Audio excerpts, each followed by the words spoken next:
புக்குல இருக்கிற லெசன்ஸ் படிக்கணுங்கிறது எங்க வீட்டுல ஒரு ரொட்டீனா இருந்தது. அந்த மாதிரி இருக்கிற ஒரு சிச்சுவேஷன்ல இங்கிலீஷ் புக் எடுத்தாலே எனக்கு ஒரு பெரிய பிரச்சனை இருக்கு. ஒரு 2 வார்த்தை இருக்கு, ஏஎஸ் ஹெச்ஏஎஸ்.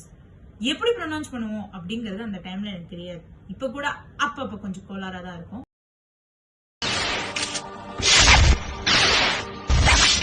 இது நம்ம லிஸ்ட்லயே இல்லையே. அது எப்படி ப்ரொனவுன்ஸ் பண்ணணும் அப்படிங்கறத காட்டிலையும் நிறைய பேருக்கு அதை எந்த இடத்துல யூஸ் பண்ணணுங்கிறது தெரியல. சோ ஏஎஸ் ஆஸ் அப்படின்னும் ஹெச்ஏஎஸ் ஹேஸ் அப்படின்னு சொல்லுவாங்க. சோ ஏஎஸ் 4 சினாரியோல யூஸ் பண்ணலாம். கம்பேரிசன், நீங்க ஏதாச்சும் ஒண்ணுத்த கம்பேர் பண்றீங்க.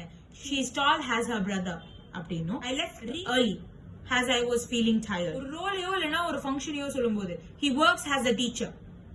And fourth, why. இப்போ ஒரு 2 ஆக்ஷன் ஒரே டைம்ல நடக்குது. she sang as she walked அப்படி. கம்பேரிசன், ரீசன், 2 ஆக்ஷன் ஒரே டைம்ல நடக்கிறப்போ ரோலையும் ஃபங்க்ஷனையும் சொல்றப்போ நம்ம as யூஸ் பண்ணுவோம்.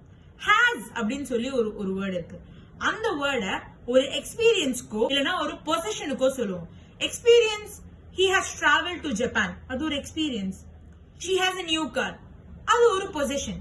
இந்த 2 இடத்துல தான் நம்ம யூஸ் பண்ணுவோம். உங்களுக்கு இது முன்னாடியே தெரியுமா? தெரியும்னா தெரியும்னு கமெண்ட் பண்ணுங்க.